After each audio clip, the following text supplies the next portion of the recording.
मैं कह रहा हूँ हमारे पास 100 गज का मकान है, उसमें से हम 2 भाई हैं, 50 गज मेरे हिस्से में आएगा, 50 गज उसके हिस्से में आएगा। मेरे हिस्से के 50 गज ले लो और कुछ नहीं है मेरे पास। हमें योगी दे दो दिल्ली वालों को। क्या वो बहुत सही कर रही है योगी सरकार, ऐसे ही होना चाहिए। दिल्ली में भी होना चाहिए। जो गलती करे उसके लिए तुरंत दंड मिलना चाहिए। ये तानाशाही नहीं है क्या नहीं, और ऐसे दिल्ली तुरंत सजा होनी चाहिए। उन्हें जेल में न रखना चाहिए, उन्हें चुकाते रहो, खामे खा पैसा बर्बाद करते हो उन पे। सही जगह पैसा इस्तेमाल करो। काला कोट वाला निकाल, ऐसे ही दिल्ली में आनी चाहिए सरकार। 20 साल से अतीक अहमद जेल की सेवाएं ले रहे थे, उसे तो तुरंत मार देना चाहिए और मर गया अच्छा हुआ। मैं कह रहा हूँ हमारे पास 100 गज का मकान है, उसमें से हम 2 भाई हैं, 50 गज मेरे हिस्से में आएगा, 50 गज उसके हिस्से में आएगा। मेरे हिस्से के 50 गज ले लो और कुछ नहीं है मेरे पास। हमें योगी दे दो दिल्ली वालों को। अच्छा, बस इतना चाहते हैं आप योगी जी को कि आप अपना मकान तक दे दें? हाँ, मैं बोल रहा हूँ मेरे हिस्से में 50 गज आएगा, वो ले लो, हमारे को योगी दे दो। हाँ, यूपी वालों से हाथ जोड़ के विनती, योगी दे दो या फिर प्रधानमंत्री बना दो। ऐसा आप कह रहे हैं, उसके पीछे बड़ी वजह क्या है? बड़ी वजह देखो, सब जानते हैं, आप भी जानते हैं। सबसे पहली बात, करप्शन खत्म हो रहा है। आज उत्तर प्रदेश के पहले ना, उत्तर प्रदेश के लोगों को लेबर क्लास में गिना जाता था, आज अलग ही वैल्यू है। अच्छा, हाँ, पहले यहाँ बातें लेबर क्लास में गिना जाता था, मजदूर आदमी इस तरीके से, लेकिन आज एक अलग ही वैल्यू है। एक तो हिंदुत्ववादी के, चलो मैं हिंदुत्व की बात नहीं करूँगा, लेकिन हाँ हिंदू, सही बात है, डरने की बात है। नहीं, डरने की बात नहीं, मैं डरता नहीं हूँ। हम हिंदुस्तान में रह रहे हैं, हिंदुस्तान मतलब हिंदुओं का स्थान। मैं डरता नहीं हूँ, डरने वाली बात नहीं है। लेकिन हाँ, जो वो काम कर रहे हैं, मैं इस चीज़ में नहीं मानता जैसे लोग कह रहे हैं वो मुसलमान थे इसलिए मरवा दिया। ऐसा कुछ नहीं है। इससे पहले विकास दुबे भी मरा है। और भी नए 62 माफियाओं की लिस्ट तैयार हो गई है, जिसमें हिंदू भी माफिया शामिल हैं। नहीं, बिल्कुल सही बात है। कानपुर में वो कौन था जिसके घर से पैसे पकड़े गए थे, वो भी हिंदू था। विकास दुबे भी हिंदू था, ठीक है। अब रही बात केंद्र की, करते जहांगीरपुरी में बुलडोजर चले मस्जिद पे, जो उन्होंने अवैध कब्जा कर रखा था। वहाँ पे एक जूस वाले की दुकान पे भी बुलडोजर चला, उसका नाम था प्रेम शर्मा, वो हिंदू था। तो ये नहीं देख रही है विपक्ष, हिंदू मुसलमान नहीं करेगा तो वो विपक्ष कैसे रहेगा, वो पक्ष में आ जाएगा ना। नहीं, आप सबका नाम ले रहे हो, उसकी बीवी का नाम क्यों नहीं ले रहे? इसका साइस्ता, हाँ? अरे वो भी तो मरवा सकती है।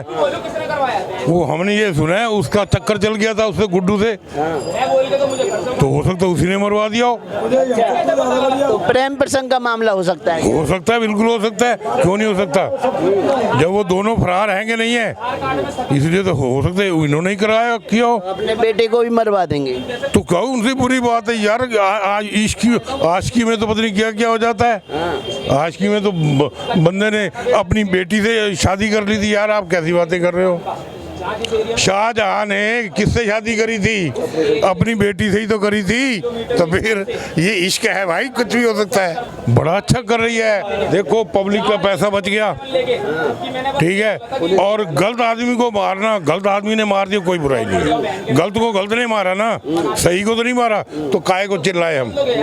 उसको शाबाशी दो, बुला के चाय पिलाओ, बर्फी खिलाओ। किसको? योगी जी को? जिसने भी मारा है। अच्छा, तीनों लड़कों को? हाँ बिल्कुल, उन्होंने गलत आदमी को मारा, सही को नहीं मारा है। हिंदू महासभा कह रही है हम उनको कानूनी मदद देंगे, ऐसे लोग देनी चाहिए, मैं कहता हूँ। अच्छा। क्योंकि उन्होंने गलत आदमी को मारा है। सही को मारते तो हम भी कहते हैं मार डाले को। ऐसे लोगों को समर्थन करना जरूरी है आपका? बिल्कुल करना चाहिए यार। एक बात बताओ ना, एक रात चलते आदमी को लूट रहा है, मार रहा है, गोली से उड़ा देता है, ये कर देते, ऐसे बंदे को मार देने में बुराई क्या है? ये बताओ, क्या बुराई है? पुलिस ने मारा या आम आदमी ने मारा, क्या बुराई है? कोई बुराई। हिंदू महासभा उन्हें कानूनी मदद देने के लिए तैयार है, आप उनका समर्थन करते हैं? बिल्कुल देनी चाहिए, क्या बुराई है? इन अंकल से आप सहमत हैं क्या, जो तीनों लड़कों ने?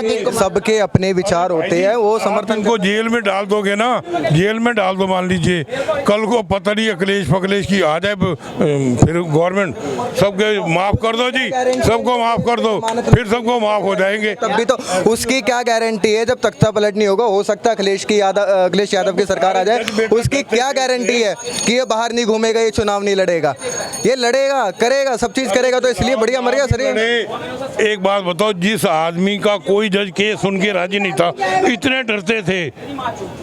यूपी में सरकार जो कर रहा है विकास के लिए तो सही कर रहा है, मगर ये जो भी कांड हुआ है, मगर ये जय श्री राम का नारा लगा के किया, जो वो गलत किया है। क्योंकि ये कौम अपने एक दूसरे कौम को बदनाम करने के लिए, ये गलत है, ये गलत है। आप अगर शासन लगाओ इनकाउंटर लगाए हो, ठीक है, इनकाउंटर लगाओ तो आप इनकाउंटर करो, आम पब्लिक नहीं कर सकता। जो कह दिया अभी तो सारे अब हमारे भाई बोल दिया कि एक पुलिस वाला मार दे या एक आम पब्लिक मार दे, तो मैं कह रहा हूँ कि आपके सामने में यहाँ पर अभी बुलेट मार के पर्स लेके जाता है तो पब्लिक क्यों नहीं साथ मारते हो? देखते रहते हो एक दूसरे का जेब काटता है, उस टाइम तो तुम बोलते नहीं हैं। आज अगर कोई विपक्ष पार्टी से मिलके गेम कर दिया तो उसके ऊपर क्यों नहीं शासन कर रहे हो? आपने गोली क्यों चलाया? आपको हक नहीं दिया है गोली चलाने का, उसके लिए संविधान बनाया गया है। इतनी बड़ी लेकिन सरदार जी, अगर कोई एकदम से आके गोली मार दे, क्राइम कर दे, तो उसमें सरकार और कानून का हाथ कहाँ से हो? इतना नहीं, अगर आप मेरी बात सुनिए, आप हमारे सेफ्टी में चल रहे हो, हम 10 आदमी हैं और 10 आदमी हैं और एकाएक का सामने से आपको गोली मार देगा तो फिर आपको रखना बेकार है। लेकिन एक समय था जब इंदिरा गांधी की सिक्योरिटी प्रधानमंत्री को गोलियां मार दी गई। और उसका खुद का चुना हुआ सिक्योरिटी गार्ड ही मारा था। पर्सनल आपने हमें पसंद किया और मैं आपको गोली मारा, वो अलग बात है। एक अलग से सरदार जी का जवाब मैं दूं। वो पत्रकार बन के आए थे, कितने भेजे थे आप दोगे ना? पत्रकार बन के आए थे, जिसको अतीक अहमद को मारा वो पत्रकार बन के आए थे। कोई जिन्होंने अतीक अहमद को मारा वो पत्रकार की आइडेंटिटी लेके आए थे, इसलिए वो करीब जा पाए। नहीं, ये उनका कहना पत्रकार बन के आया था, ठीक है।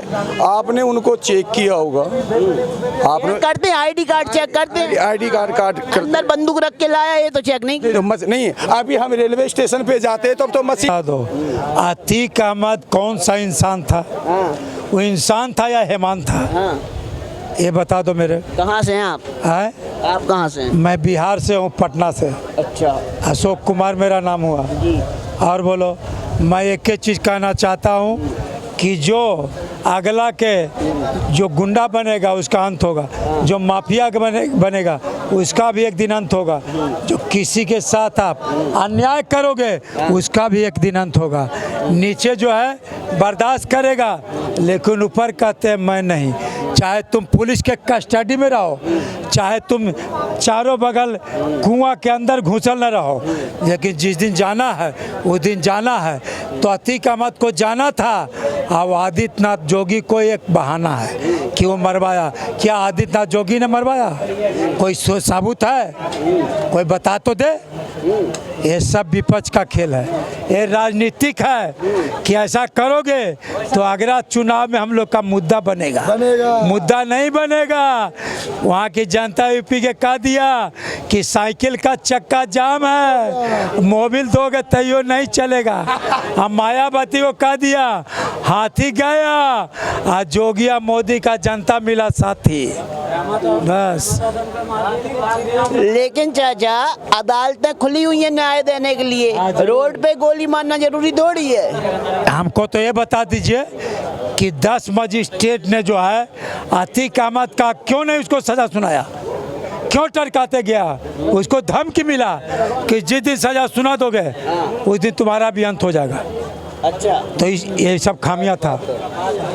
ओवैसी क्यों कह रहे हैं, मायावती क्यों बोल रही है, अखिलेश यादव कोई क्यों बोल रहे हैं कि हिटलर शाही चल रही, तानाशाही चल रही, जिसे चाहे उसे गोली मार दो, जिसका चाहे उसका एनकाउंटर करा दो? ओवैसी से पूछ लीजिए कि आपका 5 विधायक बिहार में जीता था, 4 विधायक जो है आपको ऐसे ऐसे करके और लालटेन में घुस गया। क्या आपका कहाँ गया 4 विधायक? आपका अपना बेटा जब घर का आदमी नहीं संभाल रहा तो जनता क्या संभालेगा?